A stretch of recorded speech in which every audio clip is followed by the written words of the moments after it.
اما بعد فاعوذ باللہ من الشیطان الرجیم بسم اللہ الرحمن الرحیم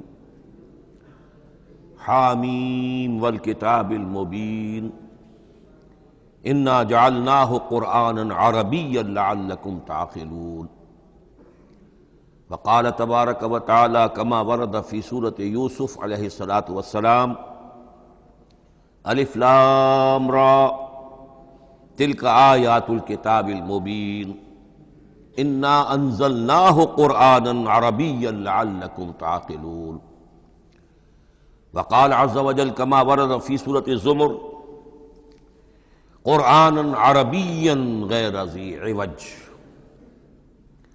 وقال جل وعلا کما ورد فی اول سورۃ الکہف الحمد للہ الذی انزل علی عبدہ الکتاب ولم یجعل لہ عوجا صدق اللہ العظیم رب اشرح لی صدری ویسر لی امری واحلل عقدۃ من لسانی یفقہوا قولی۔ تعارف قرآن کے ضمن میں جو مباحث پہلی نشست میں مکمل ہو چکے ہیں اس میں ایک کمی رہ گئی تھی، اس کو پورا کر لیجئے۔ قرآن مجید کی 2 آیات کے بارے میں یہ روایت موجود ہے صحیح مسلم میں حضرت عبداللہ ابن مسعود رضی اللہ تعالی عنہ سے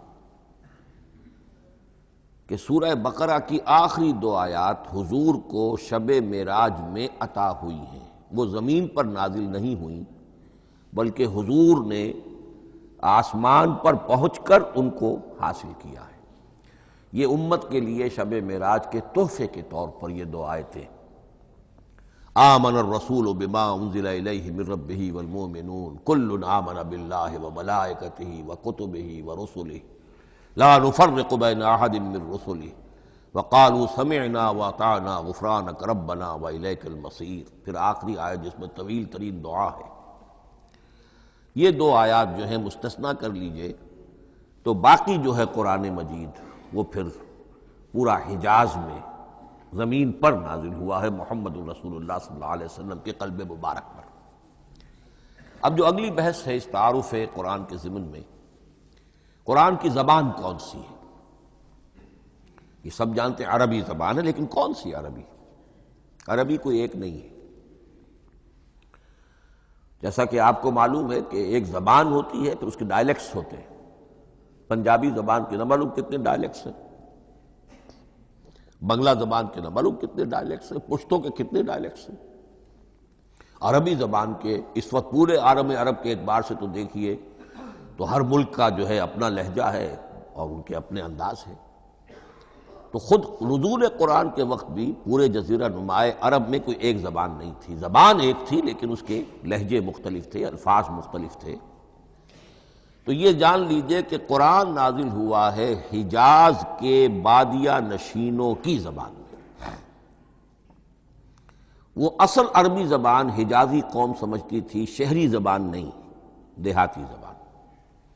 یعنی کہ شہروں میں دوسرے ملکوں کے لوگ آتے جاتے رہتے تھے، خاص طور پر مکہ مکرمہ جو ہے وہ تو چونکہ ایک بہت بڑا تجارتی مرکز تھا۔ لإلاف قریش ایلافہم رحلۃ الشتاء والصیف فلیعبدوا رب ھذا البیت۔ ان کے قافلے جاتے تھے، آتے تھے، دوسرے تاجر بھی آتے تھے، تو ظاہر بات ہے کہ شہروں کے اندر تو پھر زبان جو ہے وہ مکسڈ ہو جاتی ہے، خالص نہیں رہتی۔ یہی وجہ ہے کہ قریش کے جو شریف گھرانے تھے، اونچے گھرانے تھے، وہ اپنے بچوں کو صحرا میں بھیج دیتے تھے کہ ان کی پرورش وہاں ہو، وہاں وہ خالص عربی زبان سیکھیں، ان کی زبان جو ہے پولیوٹڈ نہ ہو۔ تو بادیہ نشین حجاز کے، نجد کے نہیں، حجاز کے بادیہ نشین، ان کی زبان میں قرآن نازل ہوا ہے۔ یہ آیتیں اس سے پہلے بھی سامنے آ چکی ہیں سورہ زخرف کی، انا جعلناہ قرآنا عربیا لعلکم تعقلون۔ ہم نے اس اپنے کلام قدیم کو عربی زبان کا جامہ پہنایا ہے۔ انا انزلناہ قرآنا عربیا، یہ سورہ یوسف کی آیات، ہم نے اتارا ہے اسے قرآن عربی بنا کر، قرآنا عربیا لعلکم تعقلون۔ سورہ زمر میں قرآنا عربیا غیر ذی عوج، یہ عربی مبین میں ہے، صاف ستھری دھلی ہوئی عربی زبان جس میں کہیں کوئی ٹیڑھ نہیں ہے، کوئی ایچ پیچ نہیں ہے۔ اور یہی پھر سورہ کہف میں جو ایک ترانہ حمد اللہ نے ہمیں سکھایا ہے کہ میرے اس انعام عظیم پر میرا شکر ادا کیا کرو، تو کن الفاظ میں الحمدللہ الذی انزل علی عبدہ الکتاب ولم یجعل لہ عوجا۔ تو یہ عربی مبین جو ہے اگرچہ اصلاً ہے بادیہ نشین حجاز کے، البتہ یہ کہ عرب کے دوسرے قبائل کے بھی ان کی زبانوں کے بعض الفاظ اس میں آئے ہیں۔ اس سے آگے بڑھ کر یہ کہ بعض معرب الفاظ بھی ہیں۔ ہندی زبان کا کوئی لفظ اس نے عربی کا جامہ پہن لیا، فارسی زبان کا کوئی لفظ اس نے عربی کا جامہ پہن، وہ بھی قرآن میں بعض ہیں، استثناءات ہیں یہ۔ جیسے سنگ گل، یہ فارسی زبان کا لفظ ہے، سنگ گل، وہ سجیل بن کر قرآن مجید میں آ گیا ہے۔ حجارۃ من سجیل، یہ جو الم تر کیف فعل ربک باصحاب الفیل سورہ فیل میں ہے، سنگ گل کا سجیل بنا۔ اس طرح کے کچھ اور الفاظ بھی ہیں، لیکن یہ سمجھیے کہ ایکسیپشنز پروو دی رول، یہ استثناءات ہیں، قاعدہ اپنی جگہ پر قائم رہے گا کہ یہ حجاز کے بدوؤں بادیہ نشینوں کی جو زبان تھی اس میں قرآن نازل ہوا ہے۔ اس قرآن کے بارے میں، اس کی زبان کے بارے میں جو چند پہلو سامنے رہنے چاہیے، فصاحت اور بلاغت کی معراج۔ یہ میں بعد میں قرآن کے وجوہ اعجاز پر جب بحث کروں گا کہ یہ کس کس اعتبار سے معجزہ ہے، تو وہاں زیادہ تفصیل سے یہ بات آئے گی کہ عربی زبان کی فصاحت اور بلاغت کی معراج ہے۔ آپ کو معلوم ہے کہ آج بھی دنیا میں یہودی بھی ہیں جن کی مادری زبان عربی ہے، عیسائی بے شمار ہیں جن کی مادری زبان عربی ہے، ان کے ہاں بھی عربی ادب کی چوٹی کی کتاب جو پڑھائی جاتی ہے وہ قرآن ہے۔ یہ انہیں ماننا پڑتا ہے کہ عربی ادب کی جو آخری کتاب ہے، چوٹی کی کتاب ہے، وہ یہی ہے۔ یہودی بھی پڑھائیں گے، جیسے آپ انگریزی زبان پڑھنی ہے، سمجھنی ہے، تو شیکسپیئر کے بغیر آپ کیسے سمجھیں گے؟ اب وہ تو ایک سٹینڈرڈ ہے۔ اسی طریقے سے یوں سمجھیے کہ عربی زبان عربی ہونے کے اعتبار سے کلام اللہ ہونا اس پر ان کا ایمان نہیں ہے، لیکن یہ کہ عربی زبان کے اعتبار سے اس کی فصاحت اور بلاغت کا لوہا وہ مانتے ہیں۔ پھر اس میں ایک خاص ملکوتی غنا ہے، ڈیوائن میوزک، صوتی آہنگ ہے، عذوبت ہے، مٹھاس ہے۔ لاہور میں ایک صاحب ہیں جو پروفیسر ہیں فونیٹکس کے پنجاب یونیورسٹی میں، وہ کہتے ہیں میں ثابت کر سکتا ہوں کہ جتنے بھی آج دنیا میں اصول ہیں صوتی، یہ خود اپنی جگہ ایک بہت بڑی سائنس ہے، اس کے اعتبار سے میں ثابت کر سکتا ہوں کہ بلند ترین موسیقی قرآن مجید میں ہے، ملکوتی غنا۔ اسی لیے قرآن مجید کو اچھی سے اچھی آواز میں پڑھنے کی تاکید آئی ہے۔ زینوا القرآن باصواتکم، قرآن کو اپنی آوازوں سے مزین کرو۔ اسی طریقے سے من لم یتغن بالقرآن فلیس منا، جو قرآن مجید کو اچھی سے اچھے طریقے پر پڑھنے کی کوشش نہیں کرتا وہ ہم میں سے نہیں ہے۔ اسی طرح کے واقعات بھی ہوئے ہیں۔ حضرت ابو موسیٰ اشعری رضی اللہ تعالی عنہ، وہ بہت خوش الحان تھے، تو ایک روز حضور سفر رات کے وقت کہیں گشت پر تھے، جا رہے تھے ان کے مکان کے قریب سے، تو وہ اس وقت رات کی نماز میں قرآن پڑھ رہے تھے، تو حضور وہاں کافی دیر تک کھڑے ہو کر سنتے رہے۔ ظاہر بات ہے کہ اس وقت کے مکان کیا ہوتے تھے، ایک ایک حجرہ ہوتا تھا، یہ کوئی کئی کنال کی کوٹھیاں تو نہیں ہوتی تھی کہ کیا پتہ چلے ان کے اندر کیا ہو رہا ہے۔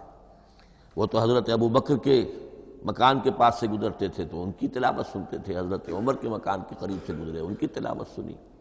حضرت عمر بلند آواز میں پڑھتے تھے، حضرت ابو بکر بڑی پست آواز میں پڑھتے تھے۔ حضور نے پوچھا کہ تم ایسا کیوں کرتے ہو؟ حضرت عمر نے کہا میں اس لیے کرتا ہوں، زور سے پڑھتا ہوں کہ شیطان بھاگ جائے۔ حضرت ابو بکر نے عرض کیا کہ میں اس لیے پڑھتا ہوں کہ جس کو میں سنا رہا ہوں وہ سنتا ہے، اس کو بلند آواز کی ضرورت نہیں۔ حضور نے کہا کہ ابو بکر تم ذرا اونچی کر لو آواز، اور عمر تم ذرا پست کر لو، ایوریج میں لے آؤ۔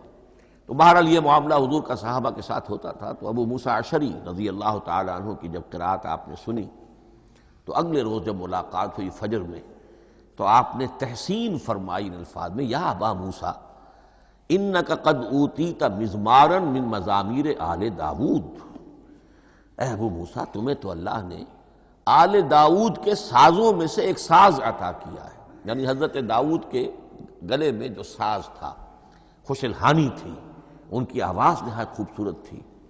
تو اسی طریقے سے اب وہاں کوئی مزمار سے مراد وہ نہیں ہے، آلات موسیقی نہیں، گلے میں جو اللہ تعالیٰ نے رکھا ہے۔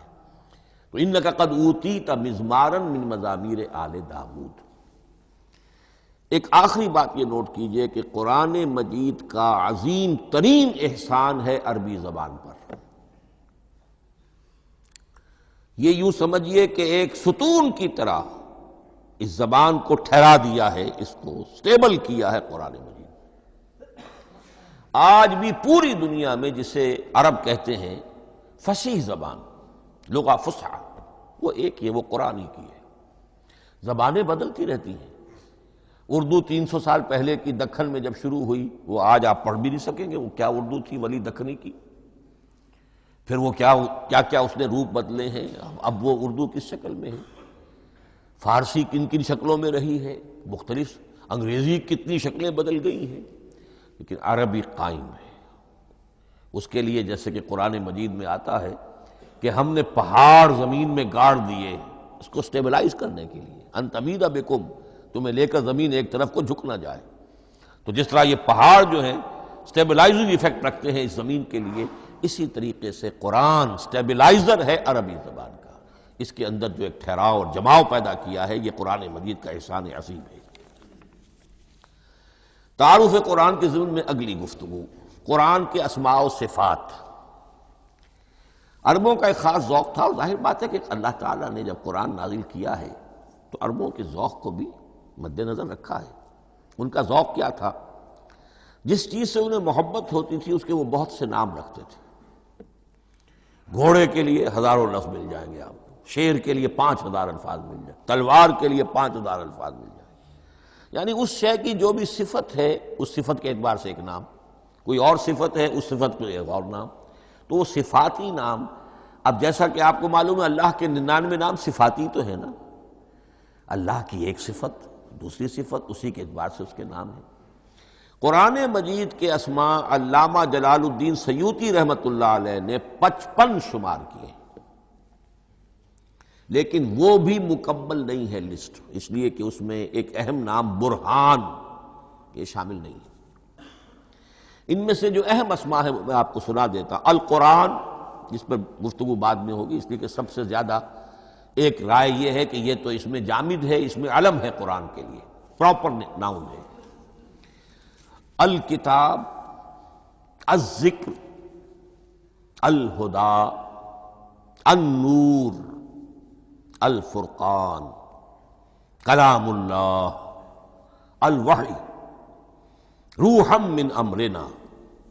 پھر اس کی صفات کے اعتبار سے الکریم، الحکیم، العظیم، المجید، المبین، رحمہ، العلی، بصائر، بشرا، بشیر، نذیر، عزیز، قرآن عزیز، بلاغ، بیان، احسن القصص، احسن الحدیث، موعظہ، شفاء، مبارک، مہیمن، قیم، مثانیہ، متشابہ۔ یہ میں نے آپ کو 23 نام بتائے ہیں، لیکن یہ کہ علامہ جلال الدین سیوطی نے 55 گنوائے۔ لیکن جو بحث دلچسپ ہے وہ یہ ہے کہ جو اس کے لیے لفظ القرآن ہے، اس کے معنی کیا ہے اور یہ کس مصدر سے، کس مادے سے یہ لفظ بنا ہے۔ ایک رائے تو یہ ہے کہ یہ اس میں جامد ہے، یہ مشتق نہیں ہے، کسی مادے سے نکلا ہوا نہیں ہے۔ اور یہ بھی آپ نوٹ کر لیجئے، اللہ کے اسماء میں سے بھی ایک نام کو سمجھا جاتا ہے وہ مشتق نہیں ہے، اس میں جامد ہے، اس میں علم ہے، اور وہ ہے اللہ۔ باقی سارے نام صفاتی ہیں، ایک نام، اس لیے اس میں ذات کہتے ہیں، اس کو اس میں ذات۔ لیکن یہ رائے متفق علیہ نہیں ہے، یہ کچھ لوگوں کی رائے ہے۔ ایک رائے یہ بھی ہے کہ یہ بھی اس میں علم نہیں ہے، یہ بھی مشتق ہے الہ سے۔ جیسے حکیم یہ صفت ہے، الحکیم یہ اللہ کا نام ہو گیا، الہ ایک معبود، الالہ معبود برحق، الالہ وہ اللہ بن گیا، ایک رائے یہ۔ لیکن یہی اسی طریقے سے نوٹ کیجئے کہ قرآن مجید کے بارے میں بھی ایک رائے یہ ہے کہ القرآن اس کا اسم علم ہے، پراپر ناؤن ہے، یہ جامد ہے، یہ مشتق نہیں ہے، کسی اور مادے سے نکلا نہیں۔ لیکن جو اکثریت کی رائے ہے، جس پر تقریباً اجماع ہے، وہ یہ ہے کہ نہیں، یہ اس میں جامد نہیں، اس میں مشتق ہے۔ لیکن پھر دو رائے ہیں کہ مادہ کیا ہے۔ ایک قرن قاف را نون اور ایک قرا قاف را حمزہ، یہ دو مختلف مادوں کے بارے میں رائے ہے کہ قرآن ان سے نکلا ہے۔ قرن کہتے ہیں کسی چیز کا قریب ہو جانا، جڑ جانا، مل جانا۔ یہ حج کی جو تین شکلیں ہیں، حج تمتع ہے، حج قران ہے اور حج افراد ہے۔ قران کیا ہے؟ ایک ہی احرام میں عمرہ بھی اور حج بھی دونوں کو جمع کر لیا جائے تو یہ حج قران ہے۔ اسی سے قران الصعدین کا لفظ استعمال ہوتا ہے۔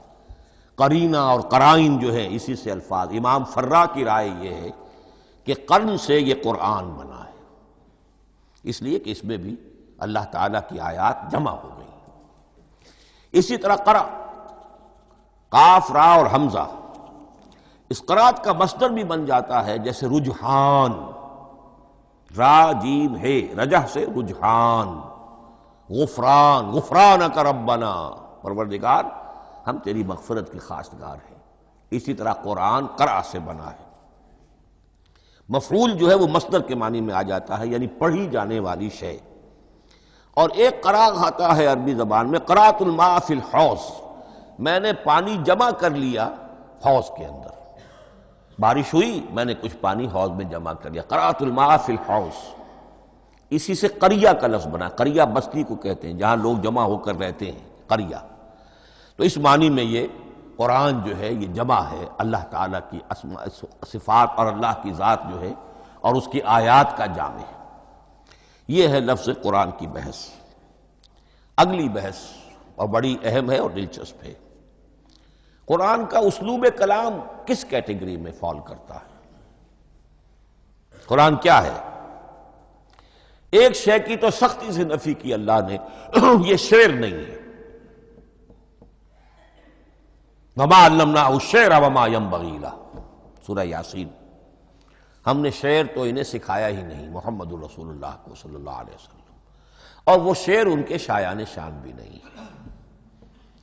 شاعروں کے بارے میں سورہ شعراء میں چونکہ بالعموم شاعروں کے بارے میں جو بات کہی گئی ہے، وَالشُّعَرَاءُ يَتَّبِعُهُمُ الْغَاوُونَ أَلَمْ تَرَ أَنَّهُمْ فِي كُلِّ وَادٍ يَهِيمُونَ إِنَّهُمْ يَقُولُونَ مَا لَا يَفْعَلُونَ إِلَّا الَّذِينَ آمَنُوا۔ استثناء تو ہے کہ اچھے لوگ بھی ہوتے ہیں، لیکن اکثر و بیشتر شعراء کا معاملہ یہی ہے، ان کی پیروی کرتے ہیں وہی لوگ کہ جو حد سے گزرنے والے ہوتے ہیں، لاؤبالیانہ انداز والے لوگ، غیر سنجیدہ لوگ پیروی کرتے ہیں۔ خود وہ بھی زمین و آسمان کے قلابے ملاتے ہیں، کبھی ادھر کی بات کبھی ادھر کی بات۔ اور تیسری بات یہ کہ عام طور پر جو کہتے ہیں وہ کرتے نہیں ہیں، انہم یقولون ما لا یفعلون۔ تو یہ شعر کی تو نفی کی گئی ہے قرآن مجید، جیسا کہ میں نے آپ کو سنایا تھا سورہ حاقہ کی آیات، انہ لقول رسول کریم وما هو بقول شاعر، یہ شاعر کا کلام نہیں۔ البتہ ایک بات نوٹ کیجئے، جسے آزاد شاعری، آزاد نظم کہا جاتا ہے، وہ میرا گمان یہ ہے، میں نے چونکہ ان چیزوں کا کوئی تحقیقی مطالعہ نہیں کیا ہے، کہ شاید وہ ہے ہی قرآن سے ماخوذ آزاد شاعری۔ اس میں وزن نہیں ہوتا، ردم ہوتا ہے۔ آزاد شاعری کے اندر ایک ردم ہوتا ہے، وزن نہیں ہے، ایک مصرع اتنا سا، ایک بڑا لمبا چوڑا، لیکن ردم رہے گا۔ یہ جو آزاد شاعری، بلینک ورس جس کو آپ کہتے ہیں، میرا گمان یہ ہے کہ شاید دنیا میں اس کا رواج قرآن کے بعد ہی ہوا ہو، اور قرآن مجید ہی کی نقالی میں یہ صنف جو ہے ادب کی وہ ایجاد کی گئی ہو۔ واللہ عالم، میں یہ بات دعوے سے نہیں کہہ سکتا، گمان ہے میرا۔ البتہ یہ کہ اب اس سے آگے چلیے، شعر نہیں ہے، نثر ہے، لیکن نثر کے اعتبار سے بھی کون سی کیٹیگری میں آئے گی؟ کیا یہ کتاب عام معنی میں جسے ہم کتاب کہتے ہیں وہ کتاب ہے؟ ایک تو وہ بات تھی نا جو اقبال کے حوالے سے میں نے آپ سے کہی، کتابیں نیست چیزیں دیگر است، اس وقت وہ بات نہیں میں کہہ رہا۔ عام کتابوں سے اس کا فرق کیا ہے؟ ایک کتاب ہوتی ہے، اس میں ہر چیپٹر میں ایک بحث مکمل ہو جاتی ہے، اگلے چیپٹر میں پھر لوٹا کر آپ پہلے چیپٹر کی کوئی بات نہیں کریں گے، پھر وہ بات آگے چلے گی، ابواب ہوں گے، ابواب میں مضمون کے مطابق مضمون آگے بڑھتا چلا جائے گا۔ کتاب کا یہ لازمی وصف ہے۔ قرآن مجید عثمانی میں کتاب نہیں ہے، اس میں قصہ آدم و ابلیس 7 جگہ آ رہا ہے، بار بار آ رہا ہے، سورہ بقرہ میں، سورہ اعراف میں، سورہ ہجر میں، سورہ بنی اسرائیل میں، سورہ کہف میں، پھر سورہ طٰہٰ میں، چلتے جائیے، سورہ صاد میں حضرت موسیٰ علیہ السلام کا قصہ کتنی مرتبہ آ رہا ہے۔ تو قرآن مجید اس کتاب کی کیٹیگری، اس کی ڈیفینیشن پر پورا نہیں اترتا۔ دنیا میں جو کتاب کا معیار ہے، عام اس کا جو اسلوب ہے، اس کی جو ڈیفینیشن ہے، ایک شکل ہوتی ہے مجموعہ مقالات، وہ بھی نہیں ہے، اس میں ہر مقالہ اپنی جگہ پر ایک مکمل شے ہوتی ہے، لیکن یہ کہ وہ دوسرے مقالات سے تو مختلف ہوگی، یہ مجموعہ مقالات بھی نہیں۔ اس کا اسلوب جو ہے وہ خطبے کا ہے، اوریشن،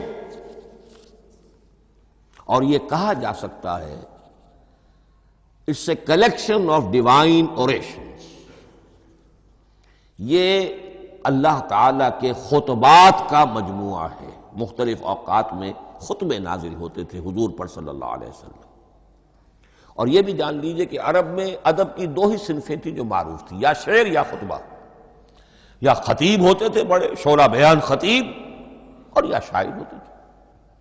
تو یہ جب شعر کے اسلوب پر نہیں تھا تو خطابت کا اسلوب ہے جو اللہ نے اختیار فرمایا، اور ہر موقع پر، ہر مرحلے پر جو خطبہ اس وقت کے حالات کی مناسبت سے نازل ہوا وہ ایک صورت ہے۔ تو یہ ہے کلیکشن آف ڈیوائن اوریشنز، یہ اللہ تعالیٰ کے مجموعہ خطبات الہیہ اسے کہا جا سکتا ہے، لیکن اس سے جو چند نتیجے نکلتے ہیں وہ نوٹ کرنے ضروری ہیں۔ خطبے میں مخاطب اور مخاطب کے مابین ایک ریپور ضروری ہے۔ اگر کوئی مصنف بیٹا کتاب لکھ رہا ہے، اس کے سامنے کوئی سامع نہیں ہوتے، وہ تو اپنی مگن میں جو بھی خیال ہے اپنے دل میں وہ لکھ رہا ہے۔ خطبے میں سامع سامنے ہوتے، اگر ان کے درمیان رپورٹ نہ رہے، ہم آہنگی نہ رہے، تو پھر وہ خطبہ غیر مؤثر ہو جائے گا، لوگ جو ہیں ان کو اونگ آنے لگے گی، وہ متوجہ ہی نہیں رہیں گے۔ تو ایک رپورٹ مخاطب اور مخاطب ان کے درمیان۔ دوسرے یہ کہ خطبہ کا ایک وصف لازمی یہ ہوتا ہے کہ ایک واقعاتی پس منظر ہوتا ہے پیچھے موجود۔ اب کوئی شخص ہے سیاسی تقریر کر رہا ہے، ایک خاص پس منظر موجود ہے، اس میں وہ ان چیزوں کی طرف حوالے دیتا چلا جائے گا، صرف کوئی تفصیلات بیان نہیں کرے گا، اس لیے کہ وہ لوگوں کو معلوم ہے آج کے دور کا ایک واقعہ ہے، لوگوں کے علم میں ہے، لیکن کتاب میں آپ لکھیں گے تو پھر وہ پورا واقعہ بھی بیان کرنا پڑے گا آپ کو کہ یہ کب ہوا، کیسے ہوا، جس کا میں حوالہ دے رہا ہوں۔ لیکن خطبے کے اندر پس منظر جو ہے وہ موجود ہے، اور اس کے حوالے سے صرف جو اشارات اس کی طرف ہو جائیں گے۔ نمبر 3 یہ ہے کہ خطبے میں تحویل خطاب بہت ہوتا ہے۔ تحویل خطاب سے کیا مراد ہے؟ ابھی خطیب آپ سے بات کر رہا ہے، آپ سے مخاطب ہے، اور کسی وقت وہ فلاں کو جو یہاں موجود بھی نہیں ہے، وہ نواز شریف صاحب کو خطاب کرنا شروع کر دے گا۔ بھائی نواز شریف تو یہاں نہیں ہے، لیکن خطاب انداز وہ تو تقریر مقرر ہے، سیاسی تقریر کر رہا ہے، نواز شریف کو چیلنج کر رہا ہے، نواز شریف یہ کر دو گے تو ہم یہ کر دیں گے، اور نواز شریف یہ تم غلط کر رہے ہو، یا بے نظیر تمہارا یہ معاملہ۔ ہاں بے نظیر تو وہاں موجود نہیں، صدر ایوب صاحب کو جو بھی گالیاں دی جاتی تھی تقریروں کے اندر، وہ خود تو وہاں موجود نہیں ہوتے تھے۔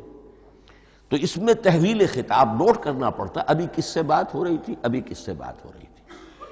قرآن مجید میں آپ دیکھیں گے ایک آیت میں حضور سے خطاب ہے، اگلی آیت میں کفار سے خطاب ہے، اس سے اگلی آیت میں اہل ایمان سے خطاب ہے۔ تو تحویل خطاب جو ہوتا ہے اس کے حوالے سے نوٹ کرنا پڑتا ہے کہ اس وقت اس آیت کا جو رخ ہے کدھر ہے، اس میں کس کو خطاب کیا جا رہا ہے۔ چوتھی بات یہ ہے کہ خطبے میں صرف عقل سے اپیل نہیں کی جاتی، جذبات سے بھی اپیل ہوتی ہے۔ اسی لیے خطابی انداز کہلاتا ہے، خطابی انداز میں لوگوں کے جذبات سے بھی اپیل کی جاتی ہے۔ جبکہ آپ ایک مقالہ لکھ رہے ہوں گے، اس میں جذبات کی بات نہیں آئے گی، ٹھنڈی ٹھنڈی عقلی باتیں، منطقی باتیں، دلیل صغرا کبرا جوڑیے، نتیجہ نکالیے، وہ لوگوں کے سامنے رکھیے، تصنیف ہے۔ لیکن خطبے کے اندر صرف عقل نہیں، جذبات سے بھی اپیل ہوتی ہے۔ اب یہ سارے اوصاف میں جو بیان کر رہا ہوں، یہ سب قرآن مجید میں بتمام و کمال بدرجہ اتم موجود ہیں۔ اور آخری بات یہ کہ خطبے میں، اور یہ کہ یہ چیز مشترک ہے غزل میں بھی اور قصیدے میں بھی اور خطبے میں بھی، اس کا اول و آخر بہت جامع اور مؤثر ہونا چاہیے۔ اسی لیے مطلع مقطع یہ خاص طور پر ہوتے ہیں نا۔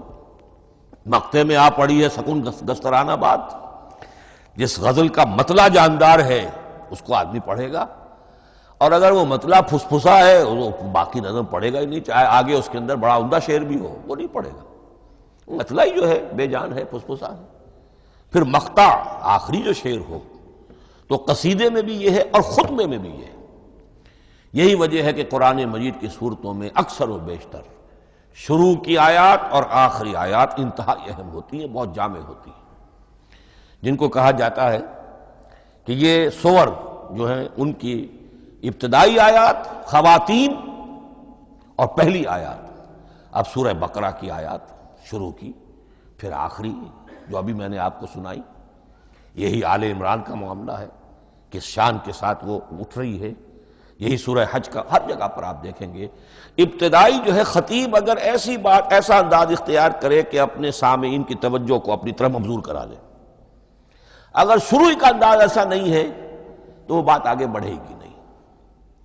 آخری بات یہ کہ خطبے میں ہمیشہ یہ ہوگا کہ ایک مین سپیکر جو ہے اس کی ایک بات سامنے ہے کہ میں نے یہ بات اپنے سامعین کے ذہن میں بٹھانی ہے، لیکن دائیں بائیں کی باتیں کرے گا، کوئی قصہ بھی سنائے گا، کوئی شعر پڑھے گا، کوئی اور کوئی لطیفہ بھی سنائے گا۔ ہمارے ہاں کے جو بہترین خطیب جو ہوتے تھے وہ احراری حضرات جو ہے بہترین خطیب ہوتے تھے، اور آپ نے سنا مولانا عطا اللہ شاہ بخاری رحمۃ اللہ علیہ، ان کی تقریریں 6 گھنٹے تک لوگ سنتے تھے۔ وہ کبھی رلا بھی رہے ہیں، کبھی ہنسا بھی رہے ہیں، عام آدمی تنقید بھی کرے گا کہ یہ کیا ادھر ادھر کی باتیں کر رہے ہیں، لیکن وہ پھر جب آخری تقریر ہوتی تھی تو جب تقریر ختم ہوتی تھی، جو بات وہ ذہن میں بٹھانا چاہتے تھے، دل میں اتارنا چاہتے تھے، وہ بیٹھ چکی ہوتی تھی۔ باقی یہ کہ ادھر ادھر کی چیزیں جو ہیں وہ آکسیلری چیزیں ہیں وہ رہتی ہیں۔ یہ ہیں 6 اوصاف خطبات کے، اور قرآن مجید کے اندر بھی یہ اوصاف کم و بیش موجود ہیں۔ قرآن کا اسلوب خطبے کا ہے۔ اب اگلی بحث پر آئیے، قرآن مجید کی ترکیب اور تقسیم، سنتھیسس اور ڈویژنز۔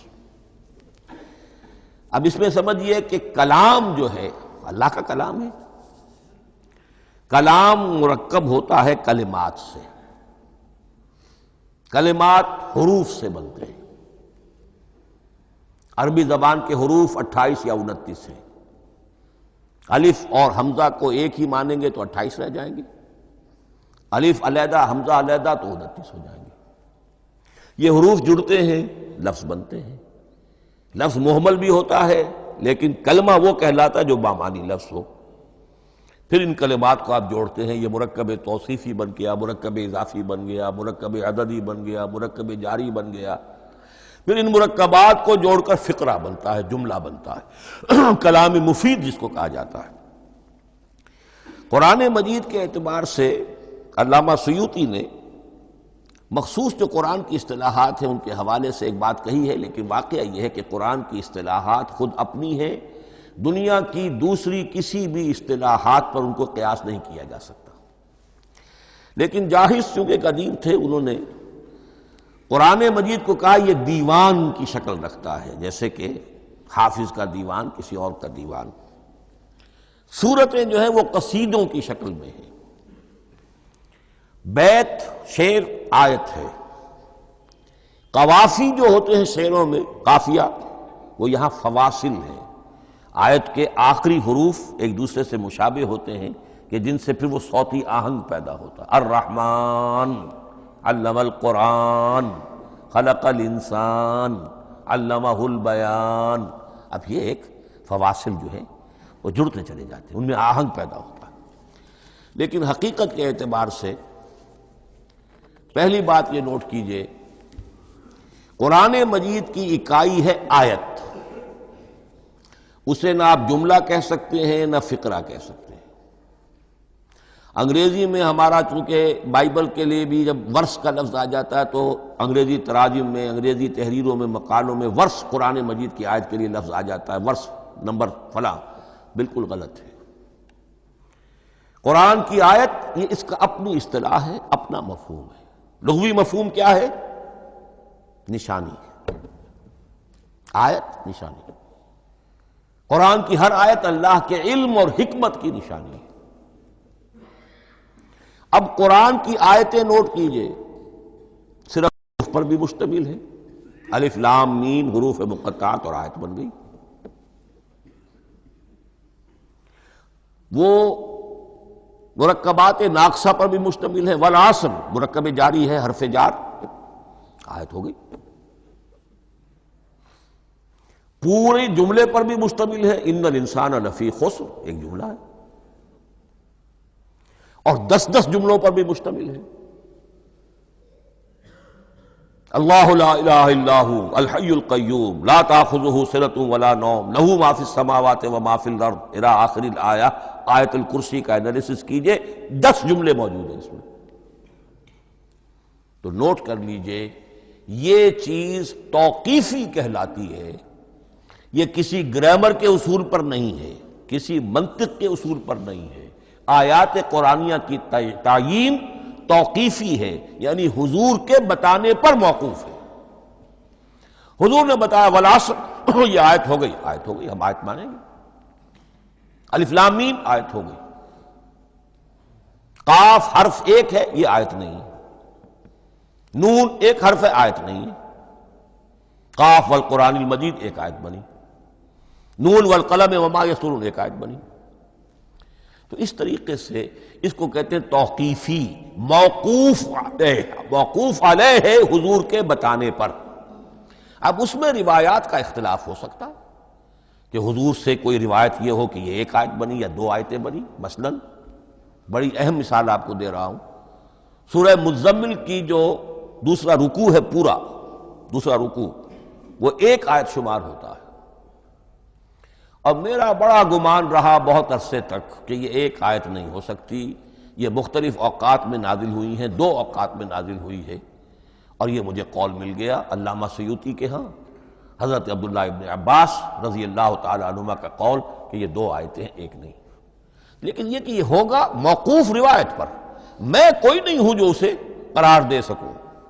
ہاں مجھے اگر کوئی روایت مل جاتی ہے، کوئی خبر یا اثر، خبر محمد الرسول اللہ کی یا اثر آپ کے کسی صحابی کا صلی اللہ علیہ وسلم رضی اللہ تعالی عنہ، تو پھر یہ ہے کہ ہم مانیں گے۔ تو اس کو کہتے ہیں توقیفی۔ آیات اور سور کا معاملہ توقیفی ہے بالکل، یا کسی منطق، کسی گرامر، کسی اصول بیان، کسی پر مبنی نہیں ہے، یہ مبنی ہے حضور کے بتانے پر۔ اس طرح سورت کسے کہتے ہیں؟ عربی زبان میں سور کے معنی ہے فصیل۔ فَضُرِبَ بَيْنَهُمْ بِسُورٍ لَهُ بَابٌ، سورہ حدید کے اندر الفاظ آئے۔ اب اس کا کیا تصور دیا گیا کہ ہر آیت جو ہے وہ اللہ کے علم اور حکمت کی نشانی ہے۔ 10 آیتیں، 20 آیتیں، 100 آیتیں، 285 آیتیں، 286 آیتیں جوڑ کر ایک فصیل باندھ دی گئی۔ یہ شہر حکمت خداوندی ہے، ایک نظم ہوتا ہے۔ جیسے آپ شہر کا ٹاؤن پلاننگ آج کا تو بہت بڑا فن ہے، بڑی اسپیشلائزیشن ہے، شہر کو پلان کرنا، اس کے اندر کیا کچھ ہونا چاہیے، کس طرح سے ہونا چاہیے۔ تو یہ سورت جو ہے یہ ایک یونٹ ہے قرآن مجید کی، اور اس کا جو لفظی معنی ہے فصیل، گویا کہ اس نے گھیرے میں لیا ہوا ہے ایک شہر معنی کو، علم و حکمت کے ایک شہر کے گرد یہ فصیل جو ہے پوری ہوئی ہے۔ اب اس میں نوٹ کر لیجئے جہاں تک، اچھا جیسے آیتیں چھوٹی بھی ہیں بڑی بھی ہیں، والعصر بھی آیت ہے اور الف لام میم بھی آیت ہے، اور جیسا کہ میں نے عرض کیا آیت الکرسی بھی آیت ہے۔ اس طرح سورتیں چھوٹی بھی ہیں بڑی بھی ہیں۔ سورۃ العصر 3 آیتیں، سورۃ الکوثر 3 آیتیں، سورۃ النصر 3 آیتیں، 3 ہی سورتیں 3 آیتوں پر مشتمل ہیں۔ 3 سے کم پر کوئی نہیں، 2 آیات کی کوئی صورت نہیں ہے۔ لیکن آگے آپ چلتے جائیے، اس کی بڑی سے بڑی تعداد، سورہ بقرہ جو ہے سب سے بڑی ہے۔ تو آیت اور سورت کے علاوہ دور صحابہ میں صرف ایک لفظ اور تھا قرآن کی تقسیم کے ضمن میں، اور وہ تھا منزل یا حزب۔ منزل یا حزب 7 منزلوں میں یا 7 احزاب میں قرآن کو تقسیم کیا گیا، تاکہ جو شخص قرآن مجید ایک ہفتے میں ختم کرنا چاہے، ہر شب میں، اکثر و بیشتر وہ لوگ رات کو ہی رات کی نماز میں قرآن پڑھتے تھے، ایک منزل پڑھ لے تو ہفتے میں پورا قرآن ختم ہو جائے گا۔ یہ حزب بھی ہے اور منزل بھی ہے، اور یہ چونکہ دور صحابہ میں تھا، یقیناً حضور نے بتایا ہوگا، اس میں آپ کو عجیب حسن نظر آئے گا۔ اس میں یہ نہیں کیا گیا کہ بالکل برابر برابر ساتھ کر دو بھائی، چاہے صورتیں ٹوٹ جائیں، صورتوں کی فصیل کوئی نہیں ٹوٹتی اس میں، صورتیں مکمل جو کہ تو آئیں گی۔ اور پھر یہ کہ عجیب بات ہے کہ سورہ فاتحہ کو اگر ایک طرف رکھ دیں، وہ قرآن کے دیباچے کی حیثیت رکھتی ہے۔ تو پہلی منزل میں 3 سورتیں، دوسری میں 5 سورتیں، تیسری میں 7، چوتھی میں 9، پانچویں میں 11، چھٹی میں 13 اور 17 اور 7ویں میں 65۔ یہ ہے کہ جو ان صورتوں کی ایک بڑی، جیسے کہ ایک سیڑھی چڑھ رہی ہے، اور تقریباً مساوی ہو جاتے ہیں، کوئی 4.25 پارے ہے، کوئی 4.5 پارے ہے، کوئی 4.25 پارے، اس طریقے سے ہے، تقریباً مساوی۔ لیکن آرٹیفیشل ایکویلٹی پیدا کرنے کے لیے، مصنوعی مساوات پیدا کرنے کے لیے صورتوں کی فصیلوں کو نہیں توڑا گیا۔ اس سے آگے چل کر جو پاروں کی تقسیم ہے وہ بہت بعد کی بات ہے، 30 پارے، اور اس میں آپ کو یہ ساری قباحتیں نظر آئیں گی۔ اس میں صورتوں کی فصیلیں توڑی گئی ہیں اور بڑے بھونڈے طریقے پر توڑی گئی۔ سورہ ہجر ایک آیت ادھر ہے، باقی ساری صورت جو ہے اگلے پارے میں، فصیلیں توڑ دی گئی۔ معلوم ہوتا ہے کسی شخص کے پاس جو قرآن تھا مصحف، اس نے صفحے گنے، 7 سے 30 سے تقسیم کیا اور برابر صفحوں کے اندر وہ پارے بنا دیے۔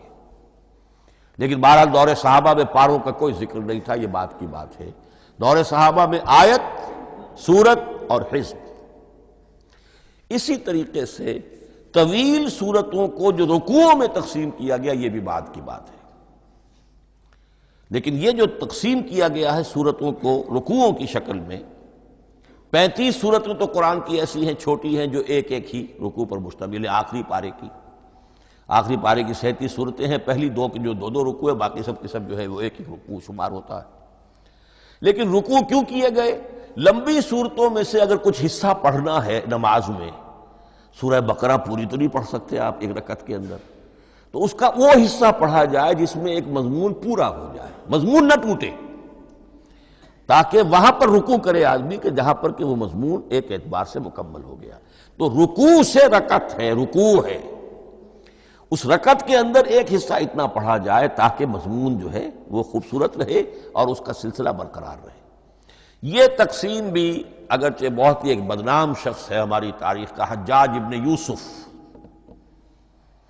یہ اس کی ہوئی تقسیم ہے یا اس نے کرائی ہے، بہرحال اس کی طرف منسوب ہے، اور یہ بات ماننی پڑتی ہے کہ بڑے گہرے غور و فکر سے تقسیم کی گئی ہے، الل ٹپ نہیں ہے، بلکہ اس کے لیے واقعتاً غور کر کے جہاں وہ مضمون ختم ہوتا ہے، کہیں کہیں آپ اختلاف کر سکتے ہیں اور آپ کو حق حاصل ہے، اس لیے کہ یہ چیزیں توقیفی نہیں ہیں، یہ حضور کی بتائی ہوئی نہیں ہے، نہ رکوعوں کی تقسیم۔ اب سعودی عرب میں جو قرآن مجید چھپ رہے ہیں ان میں حزب ہو گئے ہیں، یعنی ہر پارے کو پارے برقرار رکھ کر 8 حزب بنا دیے انہوں نے، 4 حزب بنا دیے اور پھر نصف حزب کر کے 8 حصے کر دیے۔ تو یہ چیزیں جو ہیں، ہمارے ہاں رکوع تو پاروں سے ادھر ادھر ہو جاتے ہیں، پارا بدل گیا رکوع وہی چل رہا ہے، اس لیے کہ رکوع میں مضمون کو پیش نظر رکھا گیا ہے، جبکہ پارے میں مضمون کو نہیں سامنے رکھا گیا۔ تو رکوع کا معاملہ جو ہے، چاہے وہ حجاج ابن یوسف ہی نے کیا ہے، لیکن یہ کہ بہرحال وہ بہت صحیح ہے، اکثر و بیشتر کہیں کہیں آپ اس سے اختلاف کر سکتے ہیں۔ تو یہ تو اس کا ہم نے آپ کے سامنے رکھا سنتھیسس۔ اب اگلا موضوع ہے ترتیب و تدوین کیسے ہوئی۔ ان علینا جمعہ و قرآنہ، ہمارے ذمے ہے اس کو جمع بھی کرنا اور پڑھوانا بھی، اور پڑھوانے میں ترتیب آ جائے گی لازماً۔ لیکن یہ کہ ایک بات تو اس میں بالکل متفق علیہ ہے، جس میں کسی شک و شبے کی گنجائش نہیں، قرآن کی ترتیب نزولی اور تھی، ترتیب مصحف اور ہے۔ ترتیب مصحف میں سورہ فاتحہ کے بعد سورہ بقرہ ہے، سورہ بقرہ نازل ہوئی ہے مدنی دور میں جا کر، پھر سورہ آل عمران ہے وہ بھی مدنی ہے، سورہ نساء ہے وہ مدنی ہے، سورہ مائدہ ہے وہ مدنی، پھر آئی ہے سورہ انفال اور سورہ توبہ۔ یہ سورہ انفال تو مدنی نہیں، سورہ انعام اور سورہ اعراف یہ ہے کہ جو مکیات ہیں، یہ کہ بھی مکی دور کی بھی آخری زمانے کی ہے۔ ابتدائی جو مکی صورتیں وہ سب سے آخری حصے میں ہیں، 29واں پارہ اور 30واں پارہ۔ تو ترتیب نزولی اور تھی، ترتیب مصحف اور ہے، اس میں تو کسی شک و شبے کی گنجائش نہیں۔ لیکن ہمارے ہاں اہل تشیع نے اس چیز کو بہت اچھالا ہے۔ ان میں سے بعض گروہ ایسے ہیں جن کا کہنا یہ ہے کہ اصل قرآن جو ہے وہ ترتیب نزولی کے مطابق تھا، یہ ترتیب تو عثمان نے کر دی رضی اللہ تعالی عنہ۔ حضرت علی کے پاس اصل قرآن جو ترتیب نزولی کے مطابق تھا موجود تھا، اور اب بھی ان کے خیال میں جو ان کے امام غائب جو ہیں چھپے ہوئے ہیں غار میں، تو ان کے پاس وہ نسخہ اصل حضرت علی والا موجود ہے، اور جب وہ ظاہر ہوں گے تو اصل قرآن لے کر آئیں گے۔ یہ سارے شیعوں کا قول نہیں ہے، لیکن یہ کہ ان میں بہت سے لوگ ہیں کہ جو ان باتوں کو مانتے ہیں۔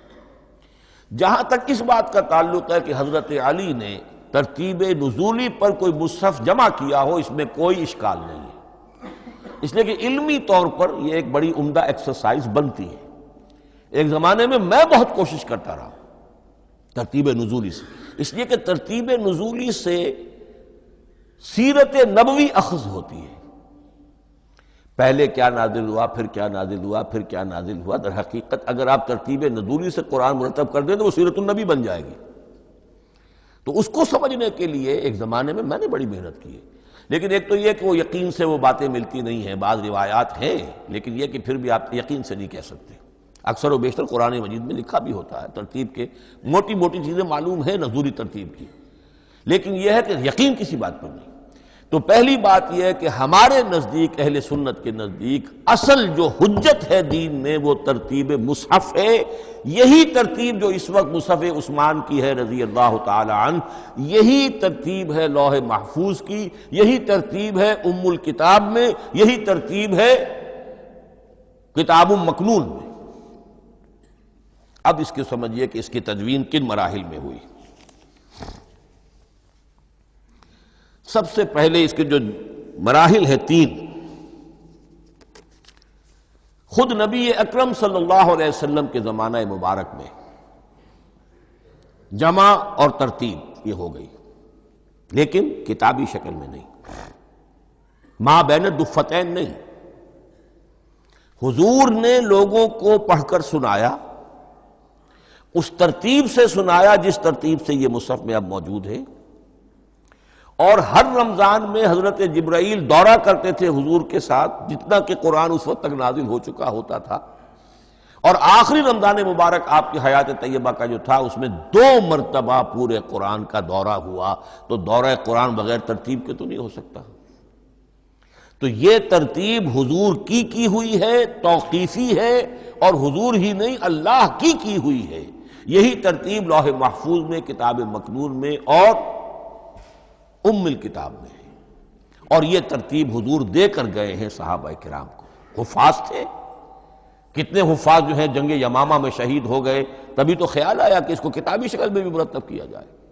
لیکن کتابی شکل میں جسے کہتے ہیں 2 گتوں کے درمیان ایک کتاب مجلد، اس صورت میں جہاں تک میں تحقیق کر سکا ہوں اور جہاں تک ہمارے اکثر و بیشتر لوگوں کی رائے ہے، حضور کے زمانے میں یہ اس طریقے سے ما بین الدفتین، 2 گتوں کے مابین ایک کتاب کی شکل میں قرآن موجود نہیں تھا۔ لوگوں کے سینوں میں محفوظ تھا، جیسے محمد الرسول اللہ کے سینے میں محفوظ تھا۔ ان علینا جمعہ، وہ جمع حضور کے سینے میں کیا اللہ نے۔ اسی طرح پھر صحابہ کرام بے شمار جو حفاظ تھے ان کے سینوں میں محفوظ تھا۔ دوسرا مرحلہ کب آیا؟ جب حضرت ابوبکر صدیق کے عہد خلافت میں جنگ یمامہ میں بہت سے حفاظ شہید ہو گئے۔ اب ایک تشویش پیدا ہوئی، ایسا نہ ہو کہ قرآن ضائع ہو جائے، لہذا اسے کتابی شکل میں مرتب کر لینا چاہیے۔ اس کے لیے پھر بہت سے صحابہ نے حضرت ابوبکر کو اپروچ کیا کہ جتنے قراء ہیں، جتنے کاتبین وحی ہیں، ان سب کو آپ جمع کیجئے اور جمع کر کے اس قرآن مجید کو ایک کتاب کی شکل میں جمع کر لیں۔ حضرت ابوبکر شروع میں بہت ریلیکٹنٹ رہے، بہت ریلیکٹنٹ رہے۔ ان کا ایک خاص مزاج تھا، اتباع رسول کا جذبہ انتہا درجے کا۔ جو کام حضور نے نہیں کیا میں کیسے کروں؟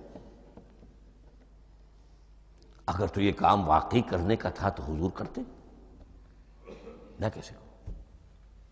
لیکن یہ کہ جب صورتحال بہت لوگوں کی طرف سے دباؤ پڑا کہ نہیں یہ کر لینا چاہیے، ان کے سامنے بھی حکمت آ گئی، تو پھر انہوں نے اتفاق کرتے ہوئے جتنے بھی کاتبین وحی تھے ان سب کی ایک کمیٹی بنائی اور ان کو کہا کہ اب اس قرآن کو مرتب کر کے ایک کتابی شکل دے دی جائے۔ وہ کتابی شکل حضرت ابوبکر کے دور میں ہو گئی۔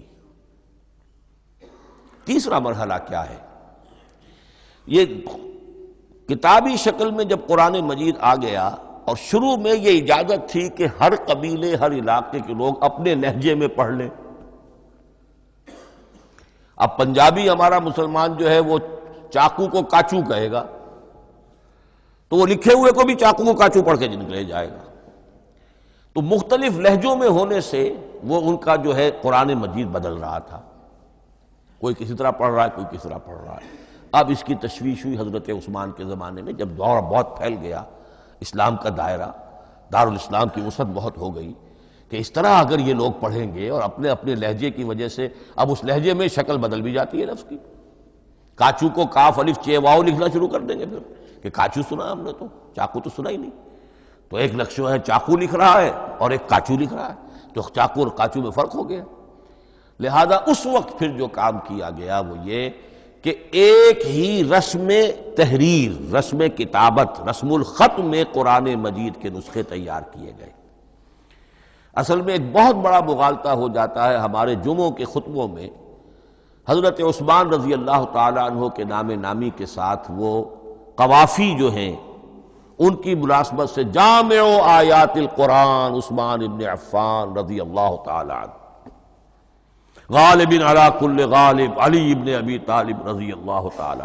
اب یہ جو جوڑتے ہیں قافیے، تو حضرت عثمان کے نام کے ساتھ یہ قافیہ جوڑ دیا، اس سے لوگوں کو مغالطہ بھی ہوا اور دشمنوں نے ایکسپلائٹ کیا کہ اس کا مطلب یہ ہے کہ قرآن تو جمع ہوا ہے حضرت عثمان کے زمانے میں، اور حضرت عثمان کے زمانے میں اور حضور کے زمانے میں کم و بیش 15 سال کا فصل تو ہو چکا، گویا کہ قرآن مرتب ہی ہوا ہے حضور کے انتقال کے 15 برس بعد۔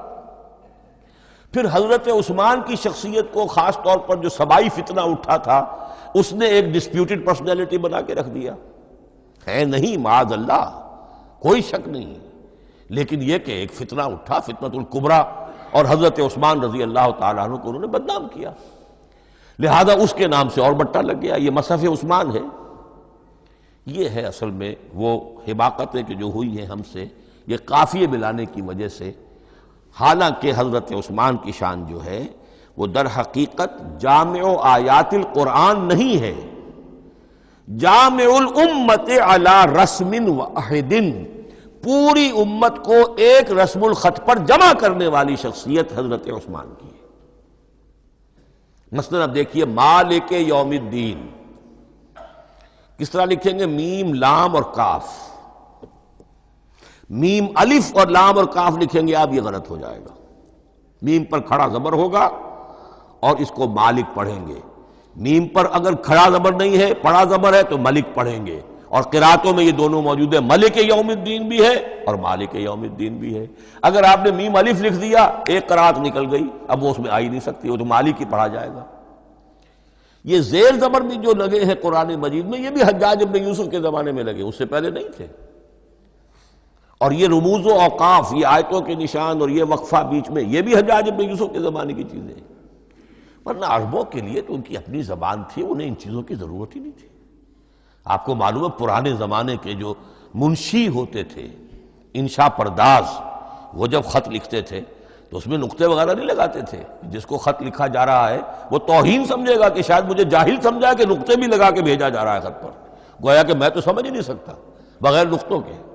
تو یہ جو ہے پرانے جو شکستہ خطوط لکھے جاتے تھے ان کا یہ انداز تھا، لہذا کوئی نقطے وغیرہ نہیں تھے، یہ بھی بعد میں لگے۔ تو ملک یوم الدین، مالک یوم الدین، اس کی رسم آئے گا میم لام کاف، کھڑا زبر ہے مالک یوم الدین اور ویسے پڑا زبر ہے ملک یوم الدین۔ یہ رسم الخط ہے جس پر کہ حضرت عثمان رضی اللہ تعالی عنہ نے پوری امت کو جمع کر دیا اور اس کے نسخے تیار کرا کے، مختلف روایات میں آتا ہے 5 یا 7 نسخے تھے، ایک مدینہ منورہ میں رکھا اپنے پاس، اور اسی پر ان کے خون کے دھبے بھی ہیں، اور وہ نسخہ قرآن مجید کا اب استنبول کے اندر ہے۔ ٹاپ کاپی کا جو عجائب خانہ ہے، عجائب گھر ہے، جس میں جہاں نوادرات کے ساتھ ساتھ حضور کے بھی کچھ تبرکات اور جمع ہیں، وہاں وہ نسخہ موجود ہے۔ اس میں انگلی جو کٹی تھی حضرت نائلہ جو ان کی اہلیہ تھی، جب وار کیا گیا ہے حضرت عثمان پر، قرآن پڑھ رہے تھے، انہوں نے روکا اپنے ہاتھ سے تو ان کی انگلی کٹی اور اس کے خون کے قطرے جو ہیں وہ مصحف پر آئے۔ تو یہ وہ قرآن، پھر انہوں نے ایک مکہ مکرمہ میں، ایک دمشق میں، ایک کوفے میں، ایک یمن، ایک بحرین، ایک بصرہ، مختلف جگہوں پر وہ آفیشل ورشن قرآن کا صرف رسم الخط اسکرپٹ کے اعتبار سے۔ لیکن اب پھر نوٹ کر لیجئے، قرآن مرتب ہو چکا، مدون ہو چکا دور نبوی میں، لیکن کتابی شکل میں نہیں، سینوں میں محفوظ۔ دور خلافت ابی بکر میں وہ کتابی شکل میں لایا گیا، اور اس کے لیے پھر بحث ہوئی کہ اب اس کا نام کیا رکھا جائے۔ اس کے لیے کئی نام تجویز ہوئے، سفر بھی، انجیل بھی، وغیرہ وغیرہ، لیکن پھر اس کو حضرت عبداللہ ابن مسعود رضی اللہ تعالی عنہ نے اہل حبشہ سے استشہاد کرتے ہوئے مصحف نام رکھا۔ مصحف، یہ مصحف بن گیا حضرت ابو بکر کے زمانے میں، لیکن مصحف کی قرأت کے جو فرق ہو رہے تھے تو وہ لکھنے کے اندر بھی فرق آنا شروع ہو گیا۔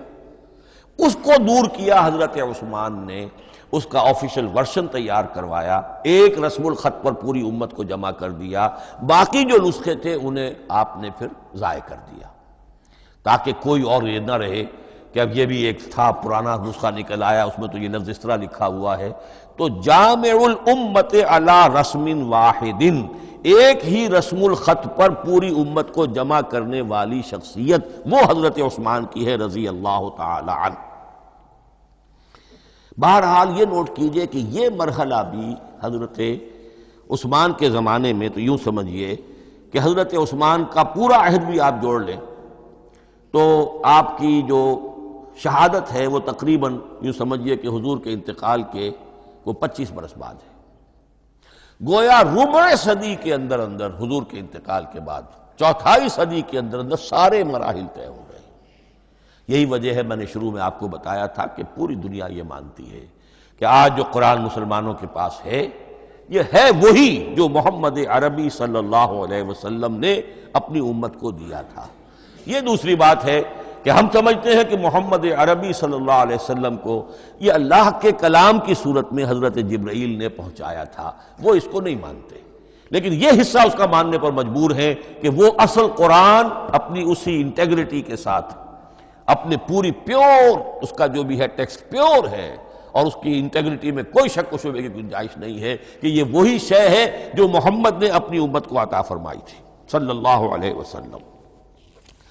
ایک آخری بات، چل میرے پاس 3 منٹ ہیں، یہ جو میں نے آپ کو ترتیب بتائی تھی قرآن کی، آیتیں، سورتیں، پھر حزب، اب اس میں ایک شے نوٹ کر لیجئے۔ آیت اللہ تعالیٰ کے علم و حکمت کا ایک نمونہ ہے، آیتوں کو جوڑ کر جب سورت بنائی تو آیتوں کے اندر جو ربط ہے، اس ربط آیات سے ایک اور معنی، ایک اور حکمت کا دروازہ کھلتا ہے۔ جیسے موتی ہے، ہر موتی بڑا خوبصورت ہے، لیکن جس ترتیب سے آپ نے پرویا، اس کو دھاگے میں ہار بنایا، اس ترتیب سے اس کا حسن دوبالا ہو جائے گا۔ ہر موتی کا اپنی جگہ پر ایک حسن ہے، لیکن اس ترتیب کی وجہ سے اس کے حسن کا ایک اور پہلو ظاہر ہوگا۔ اسی طرح قرآن مجید کی صورتوں میں ربط آیات بہت اہم ہے۔ ایک مرکزی مضمون ہوتا ہے ہر صورت کا، مرکزی مضمون، عمود، اور اس کے گرد وہ ساری آیتیں اس طریقے سے گھوم رہی ہوتی ہیں، جڑی ہوئی ہوتی ہے، جیسے کہ ایک دھاگے کے اندر پروئے ہوئے موتی ہوتے ہیں کہ جس کی جو ہار کی شکل اختیار کرتے ہیں۔ دوسری بات یہ، اکثر و بیشتر صورتیں قرآن مجید میں جوڑوں کی شکل میں ہیں۔ ایک مضمون کا ایک پہلو اس جوڑے کے ایک فرد میں، اور دوسرا پہلو اسی کا دوسرے فرد میں۔ جیسے معوذتین، دو صورتیں ہیں، مضمون ایک یہ تعوذ، معوذتین۔ الزہراوین، سورہ بقرہ سورہ آل عمران کو کہا گیا الزہراوین، حضور نے فرمایا دو نہایت تابناک صورتیں، بڑی روشن صورتیں۔ جیسے آپ دیکھیں گے یا ایھا المدثر یا ایھا المزمل قم اللیل الا قلیلا یا ایھا المدثر قم فانذر، ایک ہی طرح کا اٹھان ہے، حضور سے خطاب ہو رہا ہے۔ سورۃ الضحیٰ، سورۃ الانشراح، یہ تمام جوڑوں کی شکل میں۔ اسی طرح سورہ طلاق، سورہ تحریم، یا ایھا النبی اذا طلقتم النساء فطلقوہن لعدتہن یا ایھا النبی لم تحرم ما احل اللہ لک تبتغی مرضات ازواجک۔ شوہر اور بیوی کے درمیان تعلق یا تو اتنا گہرا ہو جاتا ہے کہ ایک دوسرے کے لحاظ میں وہ حدود خدا بندی ٹوٹنے لگے، بیوی کی وجہ سے آپ نے کسی حرام شے کو حلال کر لیا یا حلال کو حرام کر لیا، بیوی کو ناپسند ہے وہ شے، تو حضور سے ذرا سا یہ ہو گیا تھا معاملہ۔ اپنی ازواج مطہرات حضرت عائشہ اور حضرت حفصہ رضی اللہ تعالی عنہما، ان دونوں کی رضا جوئی کے لیے وہ خاص قسم کا شہد ہے، قسم کھا لی آپ نے کہ میں اسے استعمال نہیں کروں گا۔ لما تحرم ما احل اللہ لک، اے نبی آپ کیوں حرام کرتے ہیں اپنے اوپر وہ شے جو اللہ نے آپ کے لیے حلال کی ہے؟ تبتغی مرضات ازواجک، اپنی بیویوں کی رضا جوئی میں۔ یہ ایک انتہا ہوئی۔ دوسری انتہا کیا ہے؟ میاں اور بیوی میں اتنا بودھ ہو جائے کہ طلاق تک نوبت آ جائے۔ تو سورۃ التحریم ایک انتہا کو بیان کر رہی ہے، سورہ طلاق اگلی اس کے ساتھ جڑی ہوئی وہ دوسری انتہا کو بیان کر رہی ہے۔ سورہ صف حضور کے مقصد بعثت کو بیان کر رہی ہے، سورہ جمعہ آپ کے طریقہ کار کو بیان کر رہی ہے۔ اس طرح قرآن مجید کی اکثر و بیشتر صورتیں جو ہیں وہ جوڑوں کی شکل میں ہیں۔ میرا خیال یہ ہے کہ وقت ختم ہو گیا ہے، اس مضمون کا تھوڑا سا حصہ باقی ہے، وہ انشاءاللہ میں اگلی نشست میں لوں گا۔ بارک اللہ لی ولکم فی القرآن العظیم ونفعنی وإیاکم بالآیات والذکر الحکیم۔